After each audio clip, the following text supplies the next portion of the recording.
Winston Leonard Spencer Churchill was born in Blenheim Palace, Oxfordshire, Great Britain, November 30th, 1874.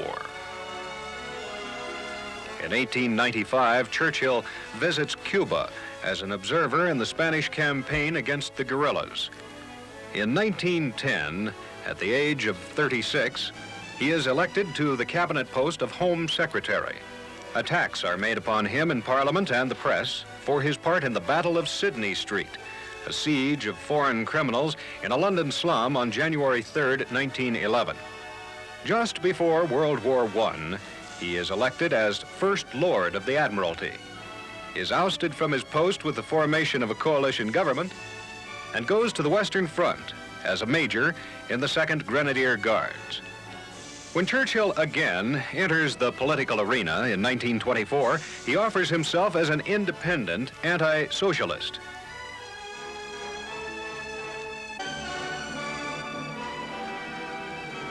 Unsuccessful in the Westminster Abbey parliamentary division, he secures election at Epping, once more as a conservative.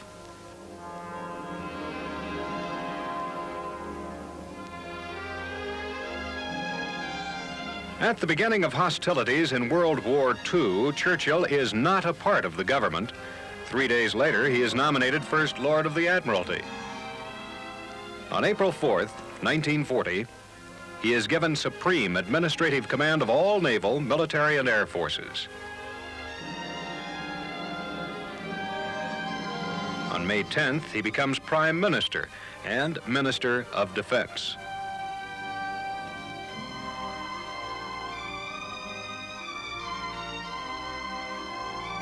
After the remnants of the British Army have been evacuated from Dunkirk, he promises Parliament, "We shall fight on the beaches, we shall fight in the fields and the streets, we shall fight in the hills. We shall never surrender." And 2 weeks later, "Let us therefore brace ourselves to our duties, and so bear ourselves that if the British Empire and its Commonwealth last for 1,000 years, men will say, this was their finest hour."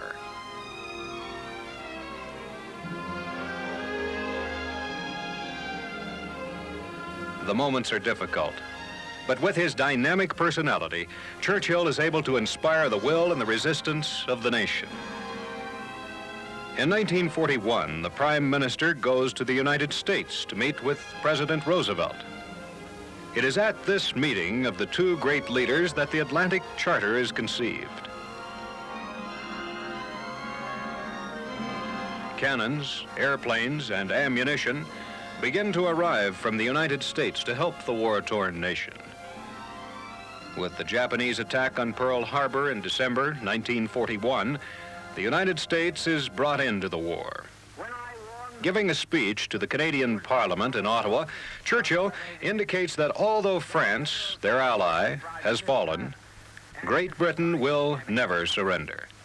In 3 weeks, England will have her neck wrung like a chicken. Some chicken.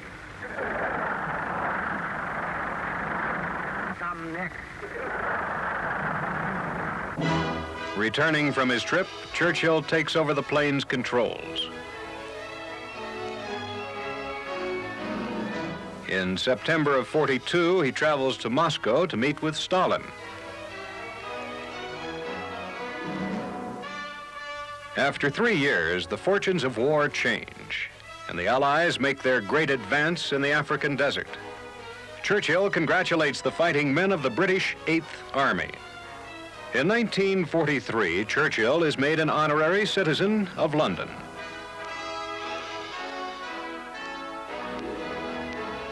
In Cairo, Roosevelt and Churchill confer with Chiang Kai-shek and President Inoue of Turkey regarding the war in the Pacific. Subsequently, the leaders of the three great powers meet at Tehran. Under the leadership of Eisenhower, the Allies open a second front in Europe. After the D-Day invasion, Churchill comes to France to witness the Allied advance. Churchill, Roosevelt, and Stalin meet again at Yalta as they discuss the imminent Allied victory. This is the last meeting before Roosevelt's death.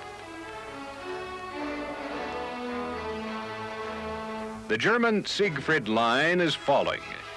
The Allies penetrate France, Belgium, Holland, and Germany, starting with the Battle of the Rhine, finishing in Berlin. This is Churchill's long-awaited communique. The hostilities have officially terminated 1 minute after midnight, Tuesday, the 8th of May.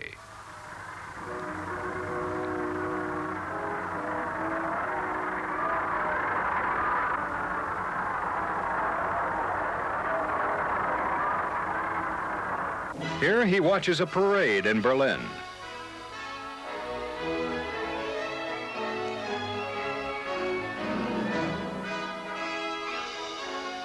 Truman, now President of the United States, joins Churchill and Stalin for a meeting near Berlin.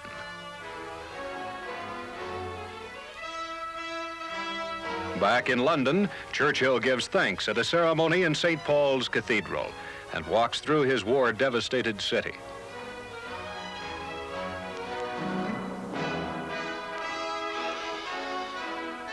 In spite of his wartime triumph, Churchill is defeated in the election.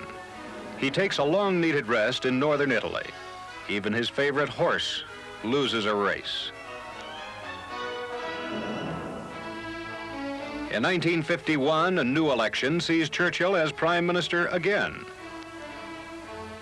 He's back in America to cement stronger U.S.-British relations.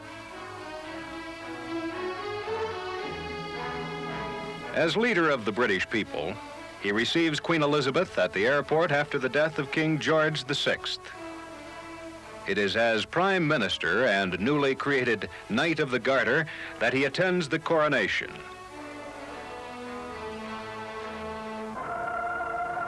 In October 1953, a month before his 79th birthday, Sir Winston receives the Nobel Prize for Literature. It is on his 80th birthday that the Prime Minister receives the greatest accolade of his distinguished career by both houses of Parliament. This is, to me, the most memorable public occasion of my life. The portrait is a remarkable example of modern art.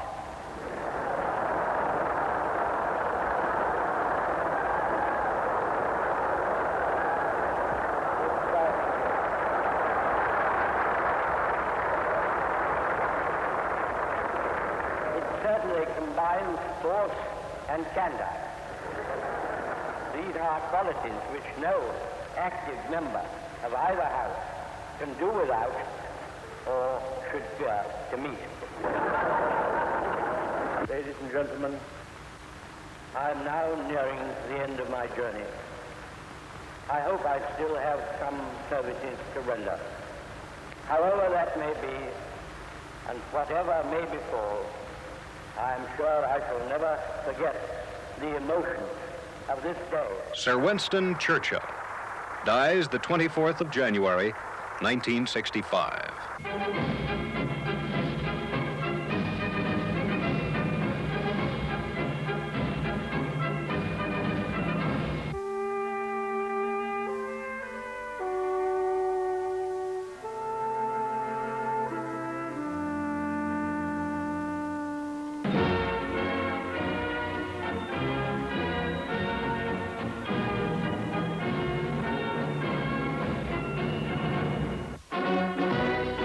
The enemy's mechanical power is overwhelming us. But has the last word been said? Shall hope leave us? Is the defeat final? No, it isn't. Believe me, nothing is lost for France. This country is not alone. A vast empire is with us. We'll make a block with the British Empire, carrying on the struggle together. This war wasn't settled by the Battle of France. This is a world war. The flame of French resistance shall not be extinguished. This appeal from Charles de Gaulle to the French people was broadcast on the 18th of June, 1940 from the BBC. Charles de Gaulle, a man who for a period represented France and its honor, his message of the 18th of June is a historical milestone. It struck us for its foresight, having been pronounced when the overpowering Nazi forces seemed to leave no margin for hope. Charles de Gaulle was born at Lille on the 22nd of November, 1890. He soon leaves for Paris, where his father Henry is a teacher at the Jesuits' Immaculate Conception College.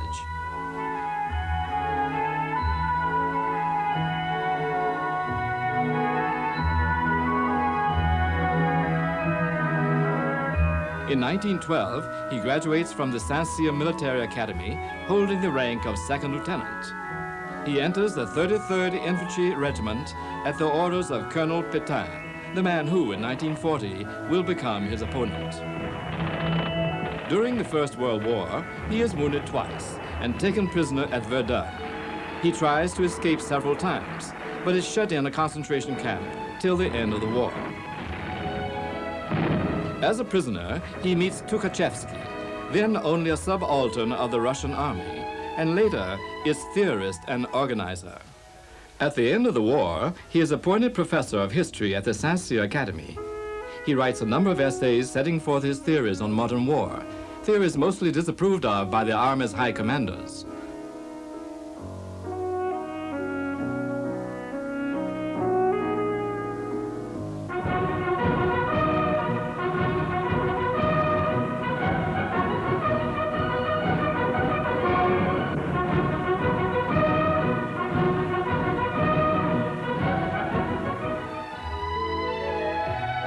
France, in order to contain Germany's military power, builds up the Maginot Line, a system of fortifications with dome-shaped steel protections and artillery at a distance of 4 to 6 kilometers. The Maginot Line, uncovered for only 30 kilometers towards the Belgian border, runs with no interruption for 400 kilometers.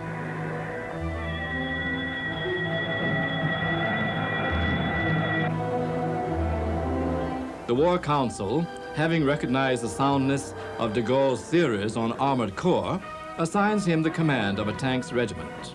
As the years go by, strong governments are established in Italy, Germany, and Spain. A difficult period of concessions to Hitler and Mussolini is beginning for Europe. France wants peace, but it has to submit to Hitler's arrogance. Germany annexes the Rhineland, Austria, and part of Czechoslovakia. In September 1939, France itself has neither the means nor the will to face German power. De Gaulle writes in a memo to Premier Daladier, German aviation and tanks defeated Poland in 2 weeks. France is defenseless. Nothing could be done to defend Poland. Nothing can be done now, in spite of British help. After invading Holland, Luxembourg, and Belgium, the Germans are heading straight on to Paris and to the Channel. The Panzer Armored Division's assaults by land and the Stuka's severe attacks by air will be decisive. War breaks out with terrifying violence on all the French territories. General Weygand, the army's commander-in-chief, tries to offer resistance, but the French front is defeated. The German troops occupy Paris. Maréchal Pétain, in a heartbroken speech beginning with these dramatic words, "Peoples of the world, France is wounded," asks for an armistice. In a fortnight's time, France loses 15 divisions, and Britain has to withdraw its army at Dunkirk. Maréchal Pétain assumes power, and he gives in to the Germans. Hitler's army occupies Paris. 50-year-old General de Gaulle doesn't surrender. He flies to London, where on the 18th of June 1940, he launches his famous appeal to the French people.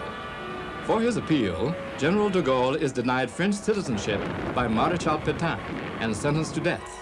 But he continues his struggle from abroad under the symbol of the Cross of Lorraine.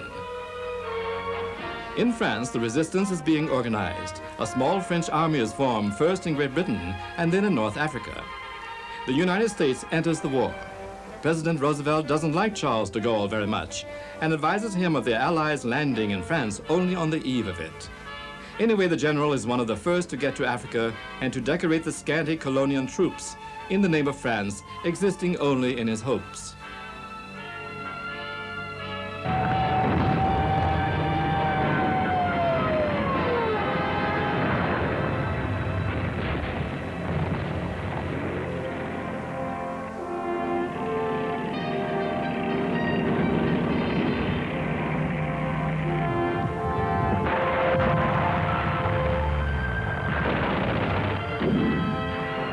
The Allied troops free North Africa, and at Algiers, another Frenchman is appointed by Mr. Roosevelt to represent France.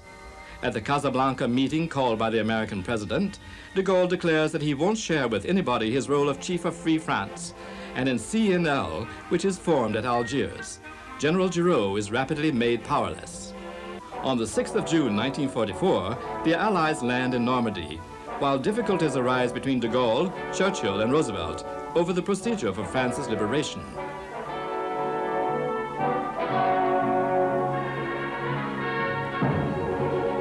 De Gaulle is worrying about his return home and the way the French will receive him. But when he arrives in France on the 14th of June 1944, all the country is with him.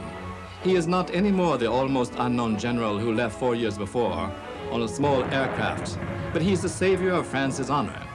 Paris is rebelling, and the Germans are driven out by the Leclerc division.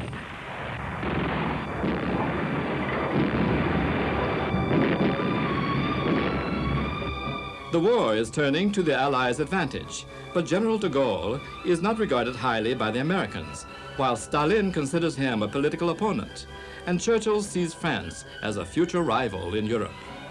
De Gaulle is not invited to the Yalta and Tehran conferences. On both occasions, Churchill will be France's spokesman.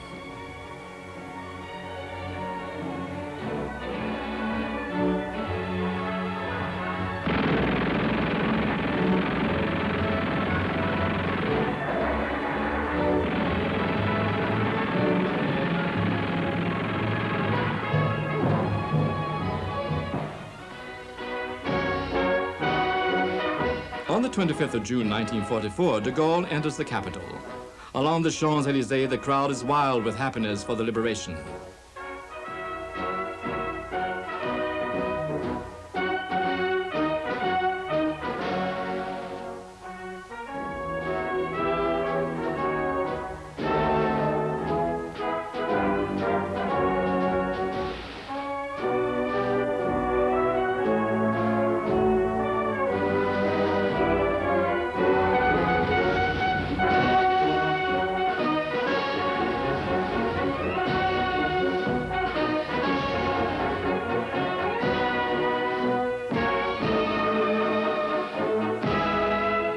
De Gaulle goes to Moscow, where he ratifies with Stalin an alliance similar to that drawn up by Great Britain and France. The war ends and France celebrates a victory which was made possible by General de Gaulle. But once again, the general is excluded from a peace conference. He is not invited to the Potsdam meeting. France is assigned an occupation area in Germany, as Churchill had decided at the Yalta Conference.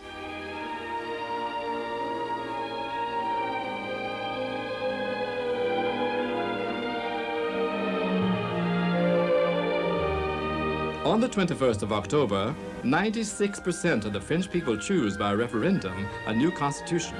It is the Fourth Republic.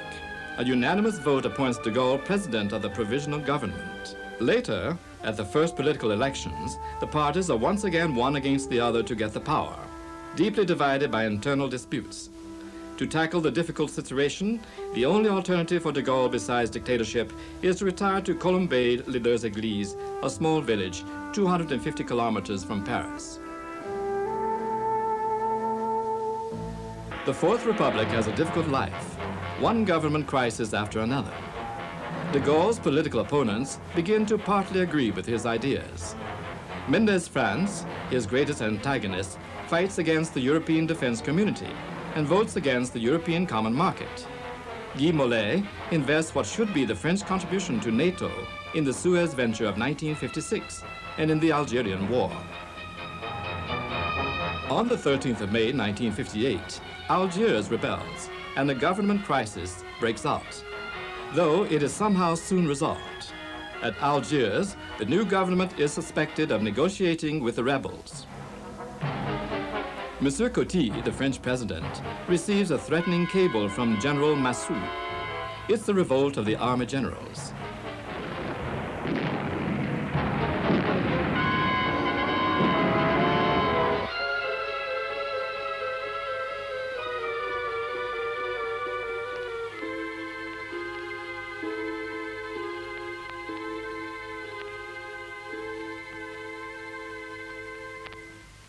Algiers demands a public safety government.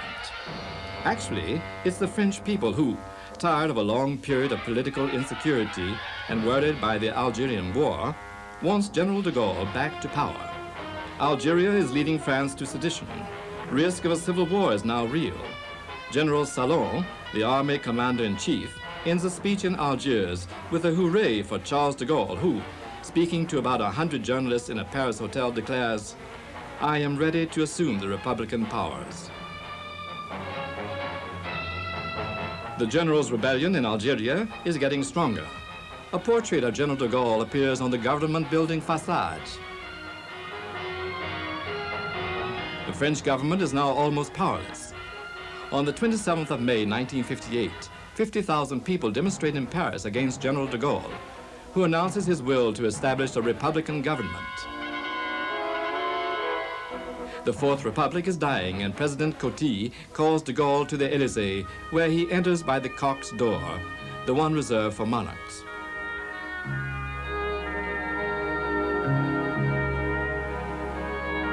De Gaulle asks the Parliament for full powers, obtaining 329 votes of confidence against 224. The Fifth Republic is born. General de Gaulle acts more like a monarch than a president. He assumes all powers and leaves to the parties, the press, and the unions the role of spectators. The Algerian problem, after rebellions, mutinies, barricades, is at last settled on the 18th of March, 1962, at Evian, where the armistice between the French and the provisional Algerian government is signed. France is trying hard to join the group of the great nations. After a century of conflict with the Germans, de Gaulle goes to West Germany, meeting several times with Mr. Adenauer. With him on the 20th of January 1963, he signs at the Élysée the Anglo-German Pact. These are the years of the revival of France's grandeur.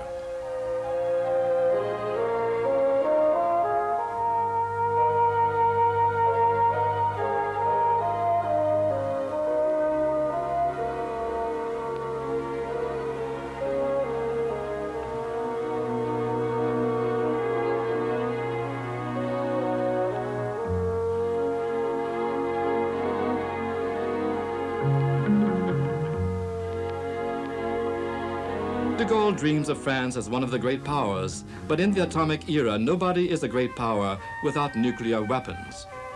He creates a deterrent so as to free France from US diplomacy and Atlantic abeyance. First, there will be the atomic submarines. Soon after, nuclear plants are established. De Gaulle doesn't miss any opportunity to officially emphasize the importance and prestige of these events. A little later, there will be the explosion of the first French hydrogen bomb in the Sahara.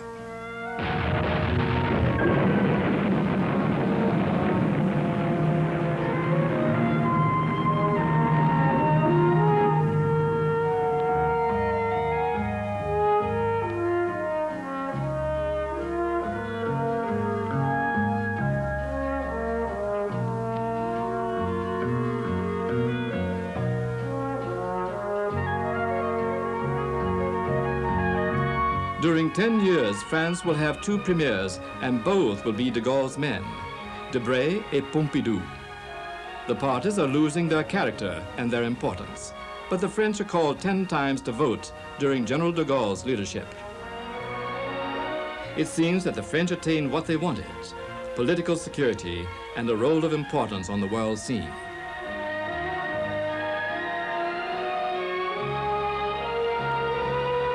But something is slowly changing in the country.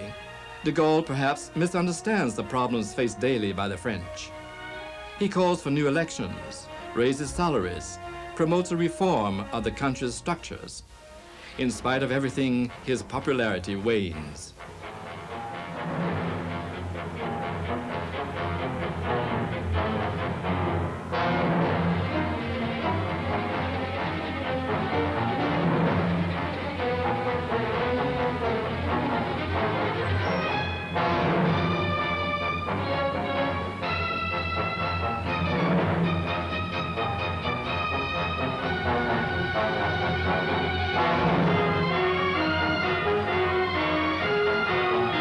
In April 1969, France is against him on a minor issue pull: Senate reform and administrative decentralization.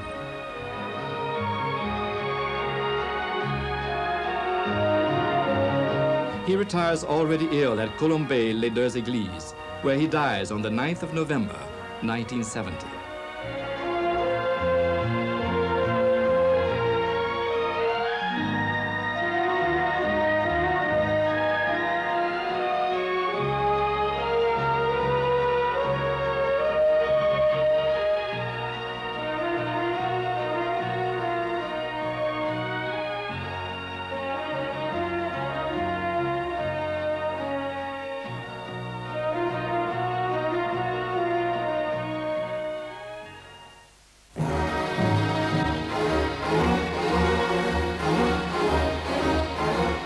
The man who is destined to dominate the Kremlin for 20 years, Joseph Stalin, is born December 21st, 1879 in Gori, Georgia.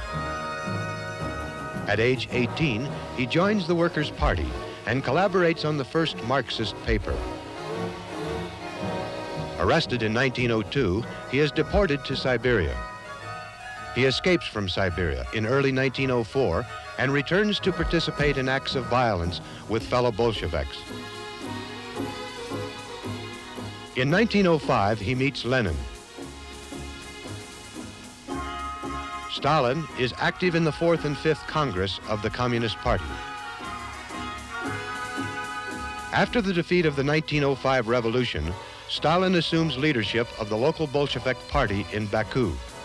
He is arrested and deported many times, but succeeds each time in escaping. Early in 1913, Stalin begins to use a pseudonym, Man of Steel. After another short imprisonment, he returns to St. Petersburg as a member of the Politburo. Motivated by greed and ambition, Stalin thirsts for power. An intense rivalry develops between Stalin and Trotsky. Trotsky is aware of Stalin's restless pursuit of power and seeks the aid of Lenin. Stalin is elected Secretary General in 1922 and creates a triumvirate with Zinoviev and Kamenev. In 1924, Lenin dies. His will, which is kept secret, denounces Stalin.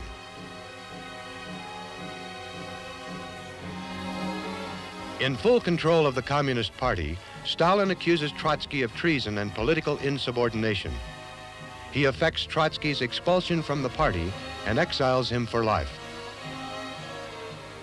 His political rival out of the way, Stalin reintroduces some of Trotsky's doctrines, such as those of industrialization.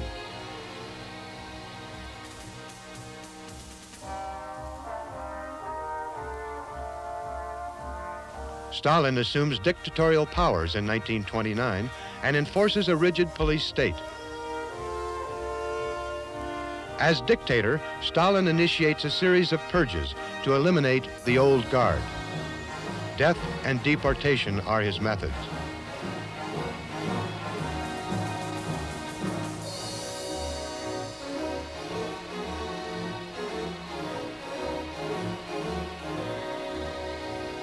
Stalin's foreign policy appears to oppose fascism. His domestic policy is one of industrialization. These doctrines usher in the Stalin era. In 1936, civil war breaks out in Spain. Accusing foreign powers of weakness against fascism, Stalin supports the existing Spanish government. 2 years later, Stalin reverses his policy and becomes Hitler's ally.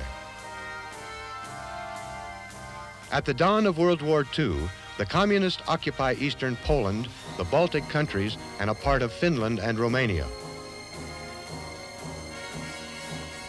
Trotsky continues his fight against Stalin from exile. Stalin seeks to have Trotsky assassinated and finally succeeds August 20th, 1940.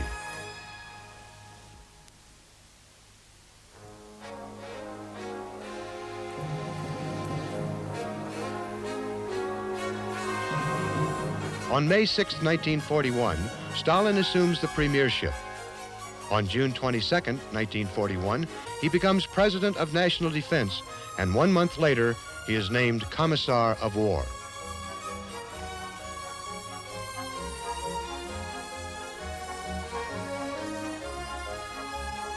Global war demonstrates a lack of military organization. Initial confusion results. Stalin's reaction is to stimulate patriotism and nationalism. This conduct is calculated to meet the needs of his foreign policy.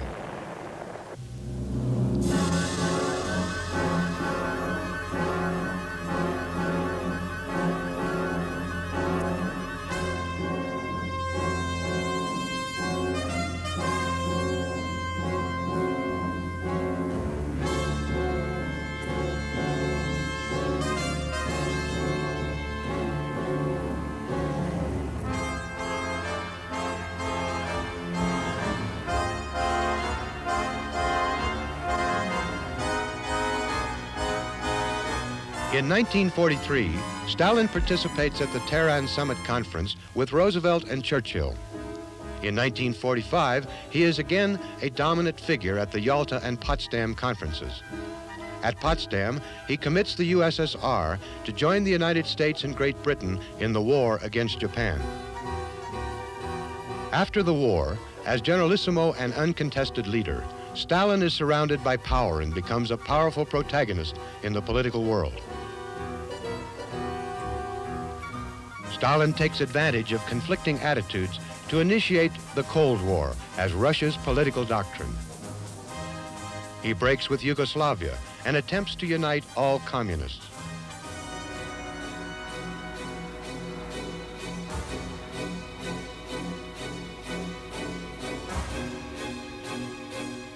Internal tension prevails.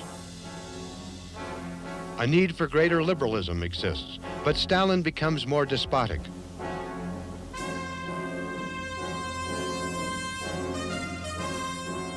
Stalin dies March 5, 1953, of a cerebral hemorrhage at the age of 73.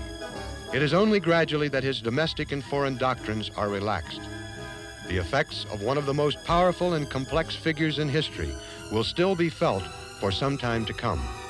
At the 20th Congress of the Communist Party, the emerging leader is Nikita Khrushchev.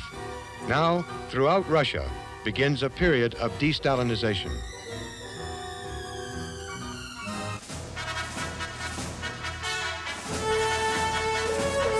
Lev Davidovich Trotsky, real name Bronstein, is born in 1879 near Elizabethgrad, Russia. In 1898, he is arrested for being a revolutionary and exiled to eastern Siberia. In 1902, he escapes to England by means of a forged passport in the name of Trotsky. He is to use this name henceforward. In London, he meets Lenin, a member of the Social Democrats. Trotsky returns to Russia in 1905 and is elected a member of the Soviet of Workers' Deputies. Again, he is arrested, but escapes immediately upon his arrival in Siberia.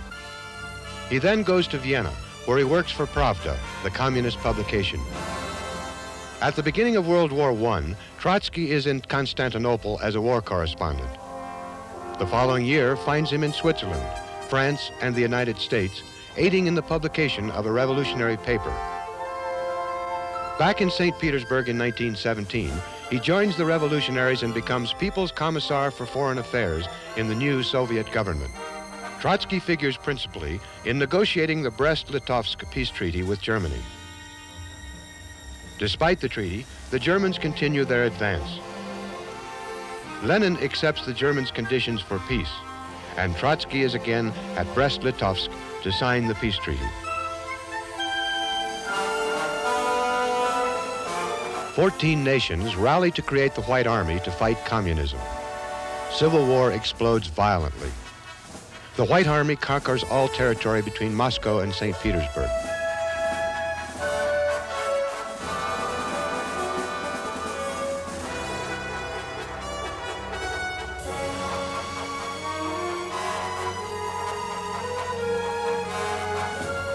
Lenin, to face the situation, gives Trotsky command of the Red Army.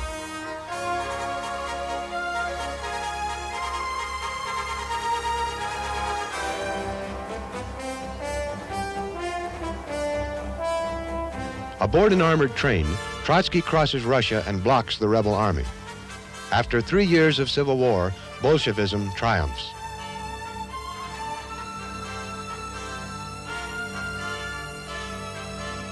In 1919, the foundation is laid for the Third Communist Party.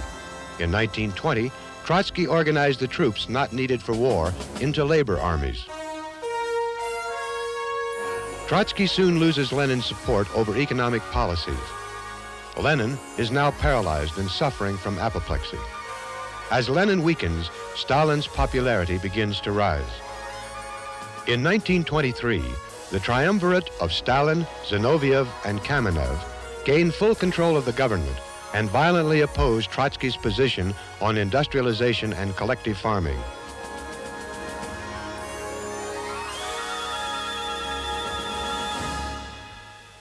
Trotsky is not informed of Lenin's death and does not attend the funeral.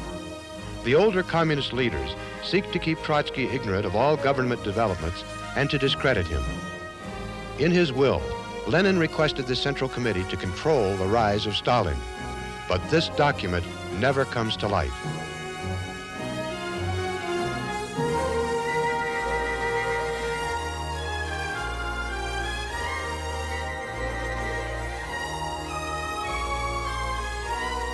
In 1925, Stalin has a stronghold on the Central Committee and Trotsky loses his post as Commissar of War. In 1927, he is expelled from the Communist Party for anti-party activities and is exiled to Kazakhstan. Subsequently banished, he goes to Constantinople, where he writes The Permanent Revolution and History of the Russian Revolution.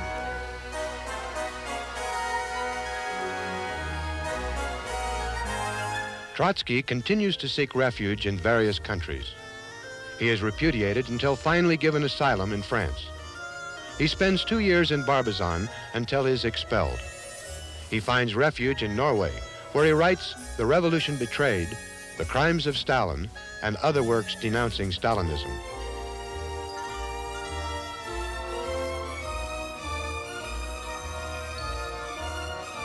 Several attempts are made on his life in Norway, and he leaves for Mexico.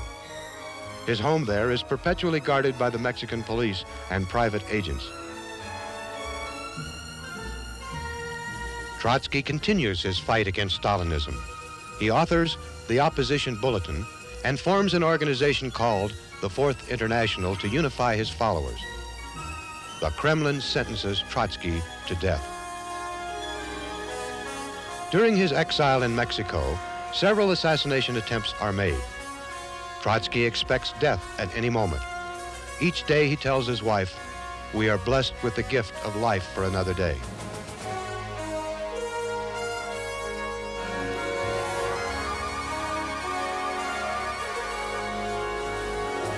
A supposed friend, later described as a Stalinist agent, succeeds in gaining Trotsky's confidence. On August 20th, 1940, in Mexico City, Trotsky is mortally wounded and dies the next day. Thus fell the leading theorist and exponent of communism, a man ever in opposition to the old guard of the Kremlin.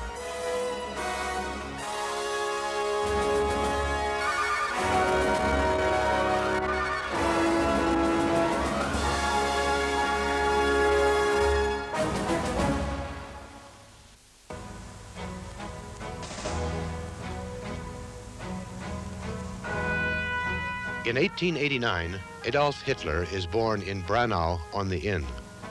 His father is an Austrian customs employee, his mother a housefrau.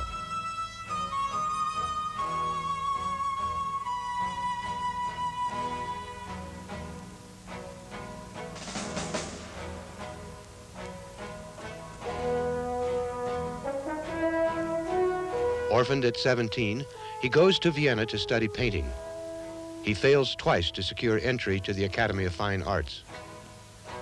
In Munich in 1913, he works at miscellaneous temporary jobs.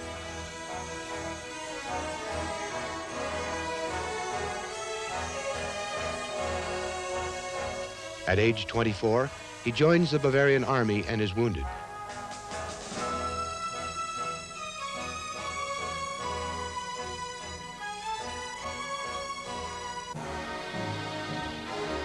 Remaining with his regiment for a short while after the war, he soon gains notoriety for his eloquence.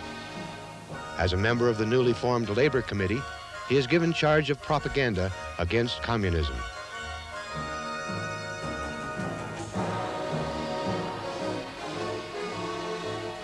In Munich in 1920, he organizes a congress and explains his political views. The next year, he eliminates the head of the National Socialist Party. Hitler exalts nationalism as a solution to widespread hunger and misery.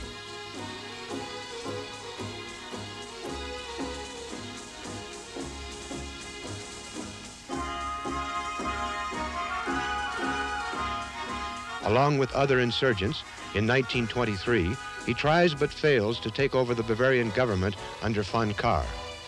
Hitler is wounded, arrested, and sentenced to 5 years for high treason.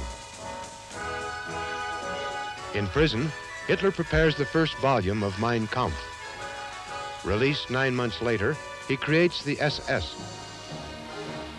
He gathers around him several Nazi leaders, notably Himmler, Goering, and Hess.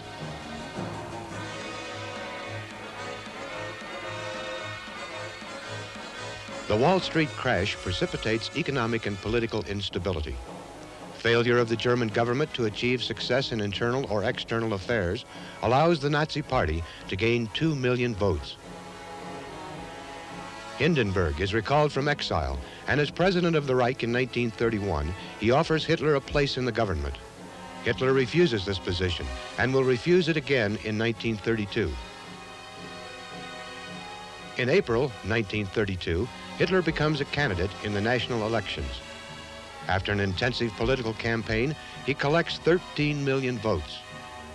Although insufficient for an election victory, this is the beginning of a political maneuver along with von Papen to gain control of power.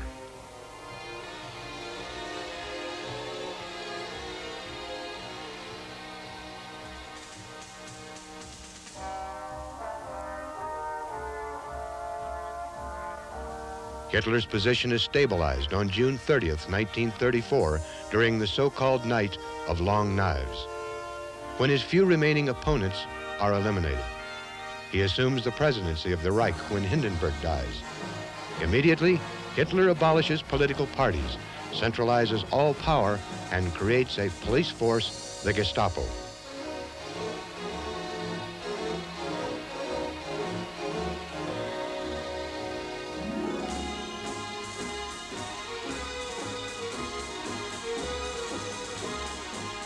Germany is in the throes of Nazism. Hitler, the Führer, enforces his militaristic ideas on the German people. He encourages heavy industry, builds a strong labor force, and begins rearmament.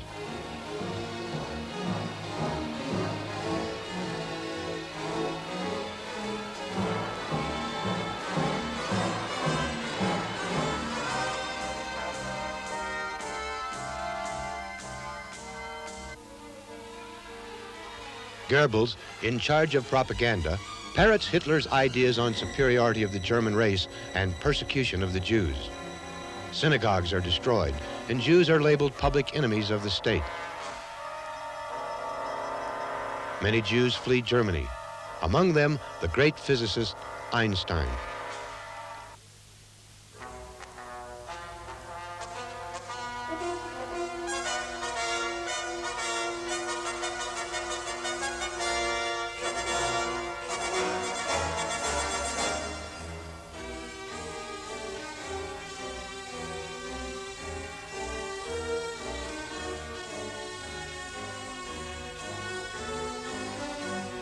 In March of 1936, Hitler's forces take over the Rhineland.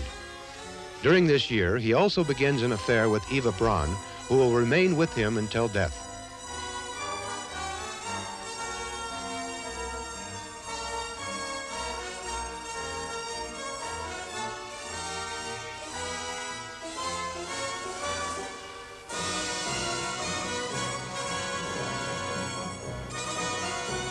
At the Berlin Olympics, Hitler leaves the stadium each time the American Negro Jesse Owens wins a gold medal, an effrontery to his theory of Aryan white superiority.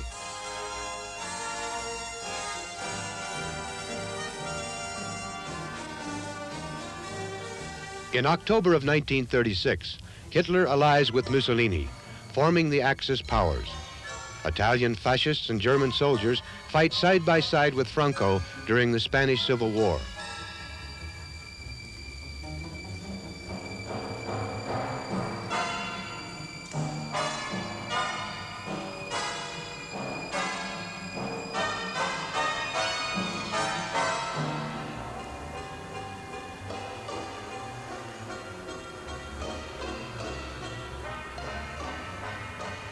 Hitler, appearing to fight communism and democracy, makes a pact with Japan to complete the Axis.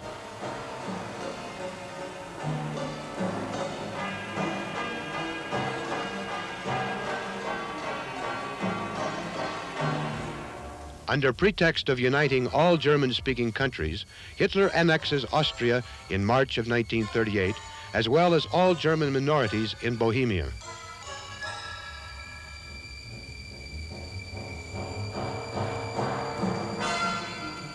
In September 1938, Mussolini goes to Munich to arbitrate between Hitler and the democratic countries. War is averted, but Germany takes over Bohemia, Danzig, and 1/4 of Czechoslovakia.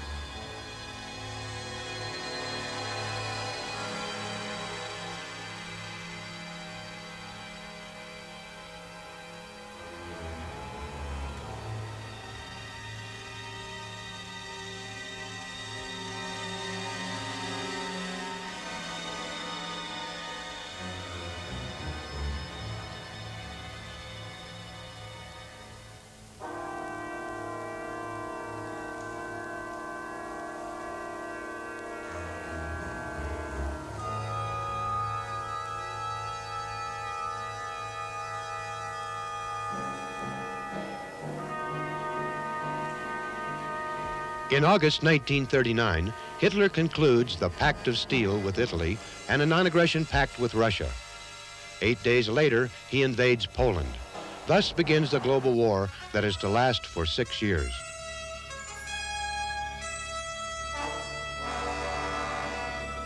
Using blitzkrieg tactics, Hitler sees victory follow victory. Denmark and Norway fall to Germany.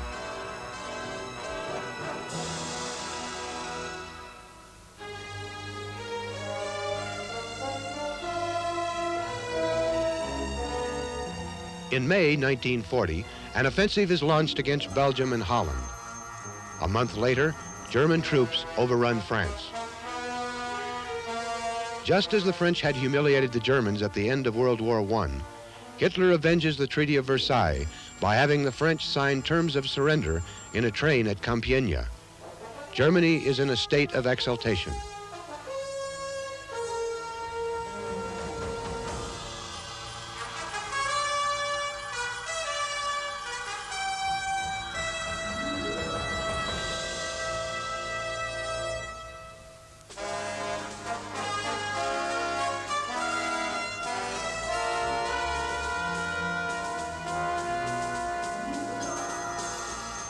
Hitler takes advantage of his success to reinforce ideas of superiority of the German race and to intensify deportation and extermination of the Jews.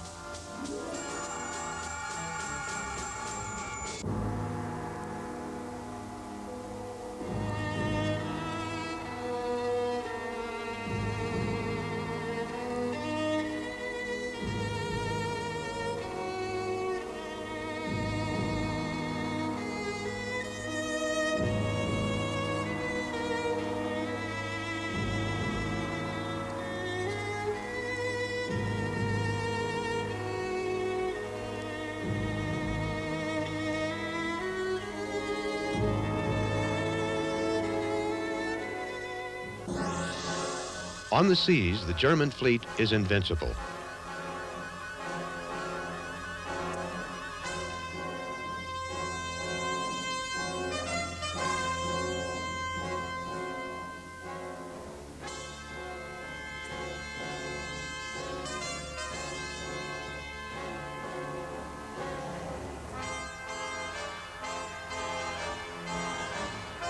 By June 1940, Italy has entered the war as Germany's ally.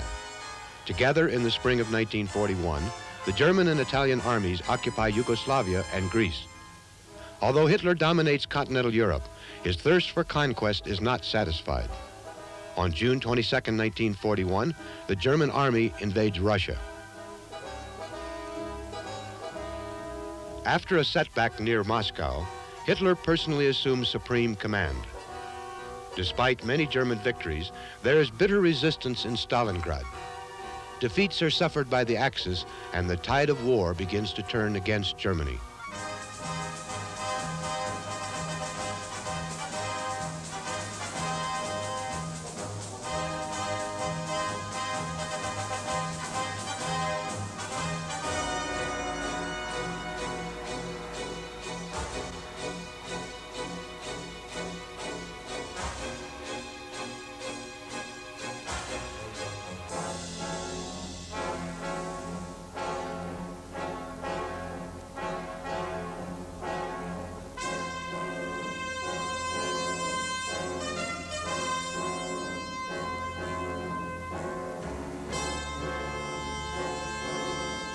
American and British troops land in Italy.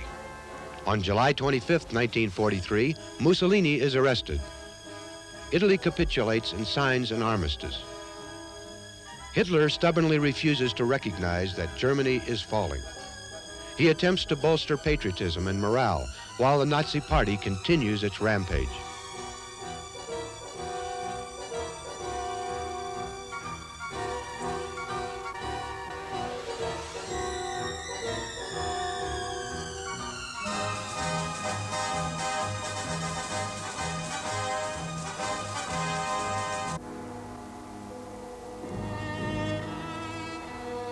The number of crematories is increased, and extermination continues at an appalling rate.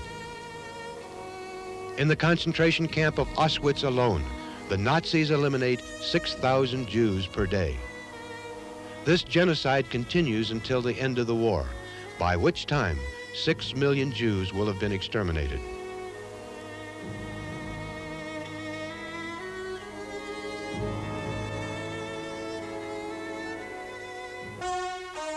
On June 6, 1944, the Allies land in Normandy. The Germans are engaged in two fronts and suffer serious setbacks.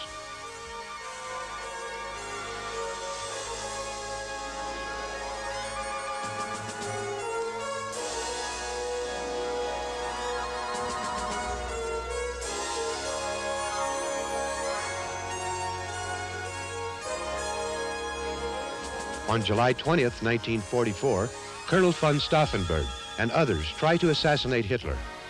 This attempt fails, and Hitler takes refuge in his bunker.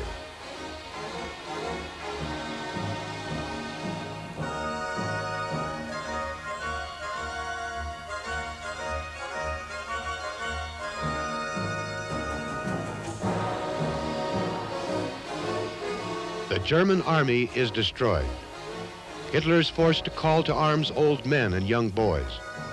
Hitler's last hope is the use of his secret weapons, the V-1 and V-2 rockets. The Germans cannot stop the American and English troops on the Western Front and the Russian forces on the Eastern Front.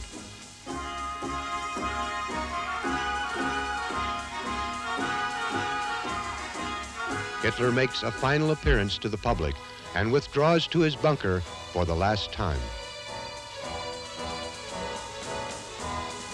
His two remaining acts are to marry his mistress, Eva Braun, and to name Admiral Donitz as his successor. Accepting defeat, Hitler makes his farewells to his few remaining followers.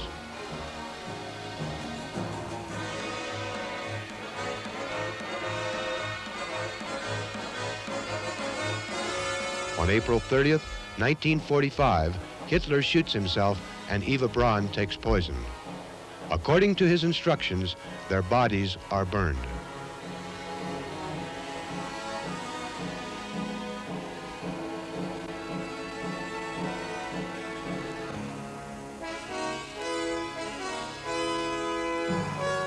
Benito Mussolini was born in 1883 in Predappio, Italy. Before graduation, barely 17 years old, he joins the Socialist Party. In 1902, to avoid the draft, he goes to Switzerland, where he stays for 2 years. He returns to teach and collaborate with the socialist newspapers of that time. At the age of 26, he is engaged to Rachele Guidi. He will marry in 1915.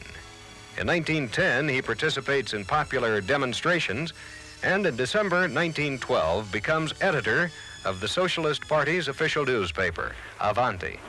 At the beginning of the First World War, he assumes a neutral position. Subsequently, he starts a new daily, Il Popolo d'Italia. Expelled from the Socialist Party, he creates the Union of the Revolutionary Action and answers the call to arms. After the war, he returns to Milan as publisher of Il Popolo d'Italia. He entices his followers, as well as students, to take the workers' places during strikes, taking advantage of unrest and the people's discontent with the existing political regime. On the 23rd of March, 1919, in the Piazza San Sepolcro, he creates the first nucleus of the Fascist Party. He expresses his aversion to the democratic institutions, and with the help of industrial capital and good luck, he's elected to the Chamber of Deputies in 1921. In November 1921, he has a mass meeting in Naples. The National Fascist Party of Black Shirts consolidates. Popular acceptance and large followings convince Mussolini he is on the right track to gain absolute power. He marches on Rome the 28th of October, 1922. He arrives in the capital, followed by his fascist followers from every corner of Italy. He gains the support of the army, as well as King Victor Emmanuel III. And on the 30th of October, he is given the order to form a new government. In the beginning, Mussolini is cautious, and he seeks the cooperation of other political parties. Gradually, however, he consolidates his rule under a dictatorship. In January of 1923, he establishes the Gran Consiglio and establishes one Italy with one party. The fascists are in control.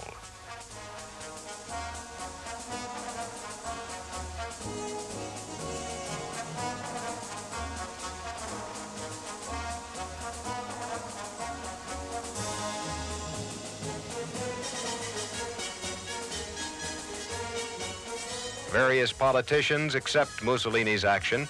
Only one opponent, Deputy Giacomo Matteotti, denounces the fascist leader.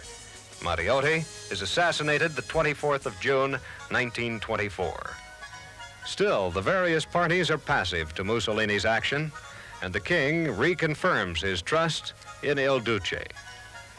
With new laws established in 1925 and 1926, the fascist leader gains supreme powers. By the end of 1926, he abolishes all other political parties. He creates a special tribunal as a tool to eradicate all his opponents.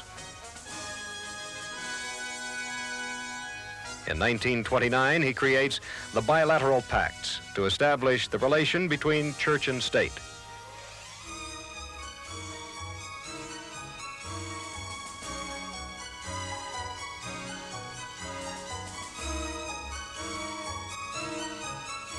Mussolini creates the working card in 1927, which puts the country's economy completely under his control.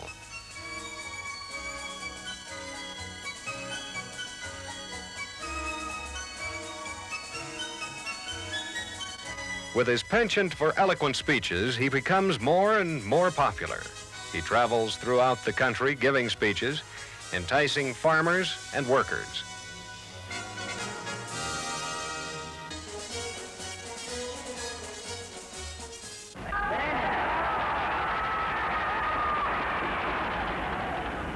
Mussolini speaking to the workers of Fiat.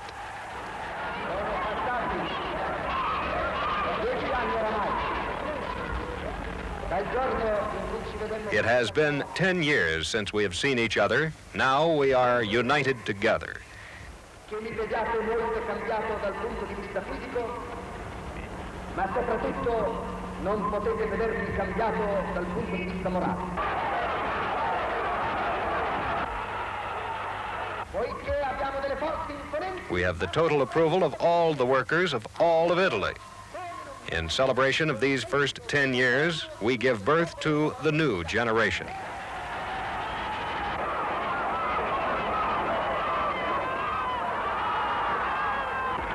Non solo voi, ma tutti sono pienamente convinti che questo non è che il primo decennio, al quale ne seguiranno perlomeno 9.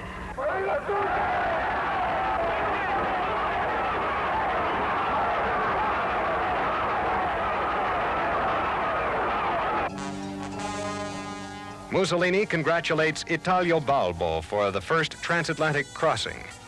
It's the time of grand speeches and the birth of new cities.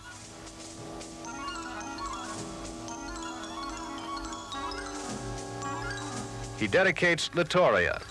Then in Sardinia, new cities are born: Fertilia, Carbonia, Mussolinia.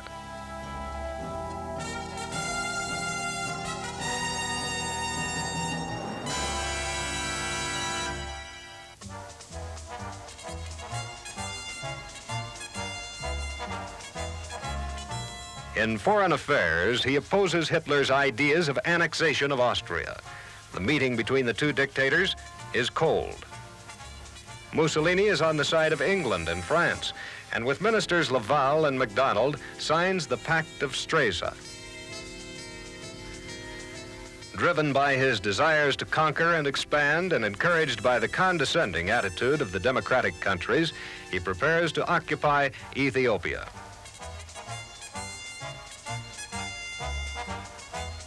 In October of 1935, he declares war. Mussolini salutes the troops embarking for East Africa.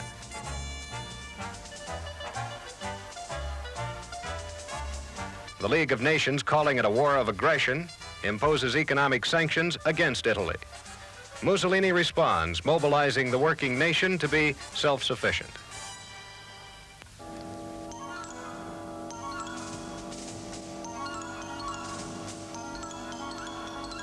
To support the nation's economy, he organizes a national campaign to collect the nation's metals and personal gold.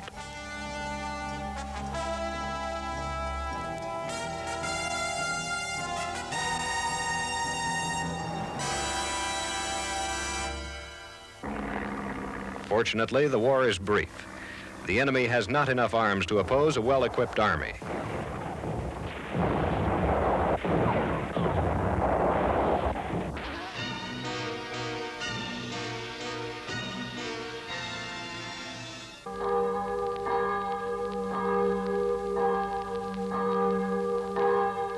In May 1936, the Italian people gather to hear the victory from Il Duce.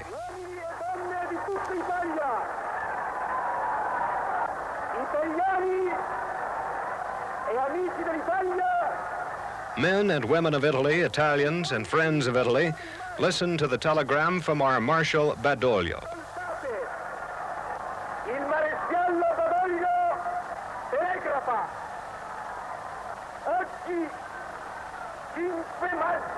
Today, the 5th of May, at 1600 hours, leading our victorious troops, I entered Addis Ababa.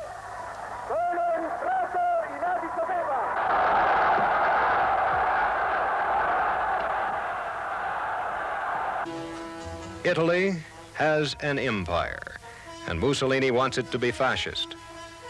At this time, the Italian dictatorship comes closer to the German dictatorship of the Führer and sides with him in the Spanish Civil War. Many Italians, opposing fascism, fight on the opposite side.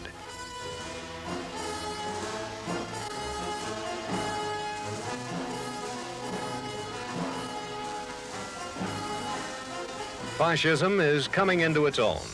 Hitler, taking advantage of his new alliance during the Spanish Civil War, works hard to cement their relations. There are many exchange visits between the two military leaders.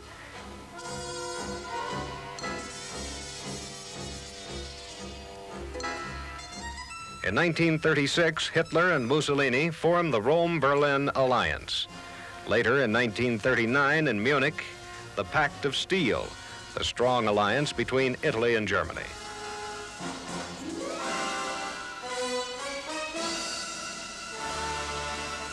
In 1939, Hitler starts World War II. Mussolini abstains from the conflict, and on September 1st, 1939, declares Italy's neutrality.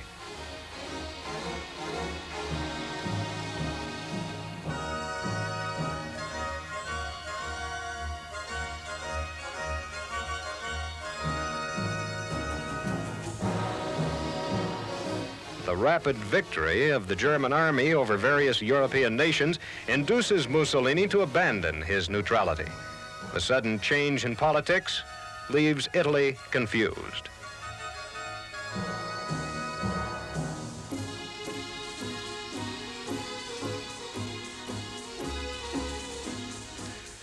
On the 10th of June, 1940, Italy declares war. The Italian soldiers, ill-equipped, ill-prepared, and disorganized, begin to suffer early in the conflict. The people don't relish this war. Mussolini tries to rally them with reports of the early Axis victories.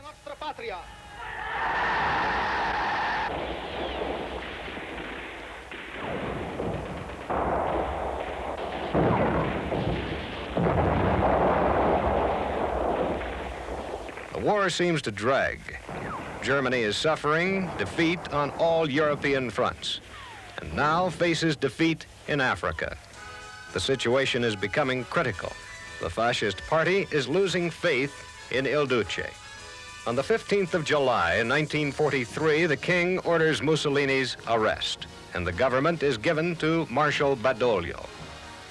On September 29th, Badoglio's government signs the armistice, and on October 13th, declares war on Germany. Mussolini is imprisoned, first on the island of Ponza, then on the island of Maddalena, finally to Gran Sasso. At Gran Sasso, Mussolini is freed by German paratroopers, and Mussolini is taken to Germany and meets with Hitler.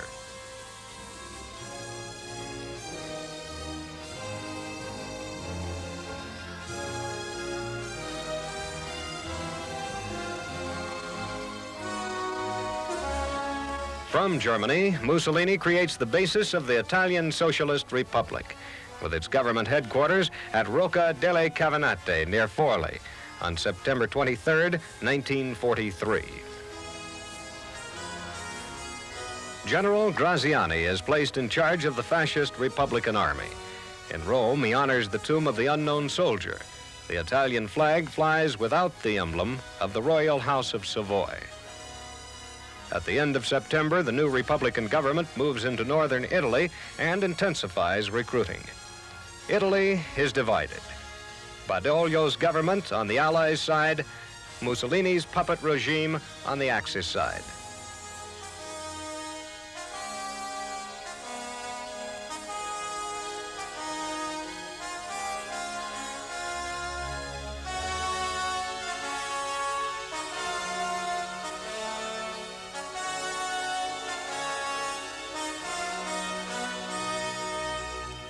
Mussolini tries to revive Italy's old glory.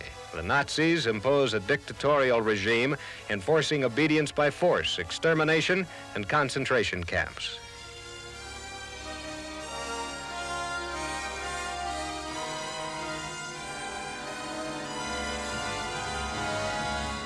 Partisans against the Nazi fascist regime are mercilessly shot.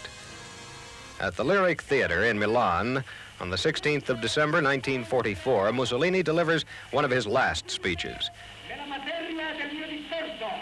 The Italian people have not betrayed their Axis allies.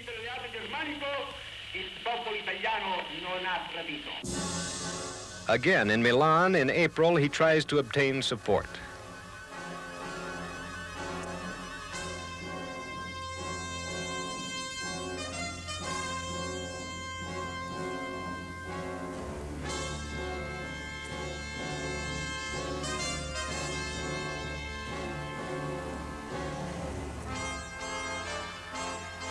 On On April 24th, 1945, he's last seen in the courtyard of Milan's police headquarters. He's leaving for Como and refuge in Switzerland. The World War is ending. The partisans are liberating the northern Italian towns as the Allies are defeating the last Nazi defenses. It's the end of Mussolini's Italy and Hitler's Germany. The Allies and partisans destroy all last vestiges of Nazism and fascism.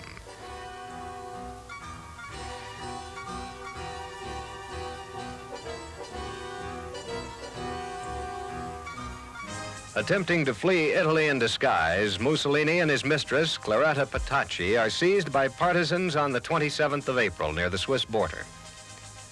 The morning of the 28th of April, the Partisan Liberation Committee shoots them. The bodies of Mussolini, Petacci, and other fascist leaders are brought back and placed on public display in Loreto Square in Milan. Benito Mussolini is dead at 62. Il Duce of the Italian people for over 22 years.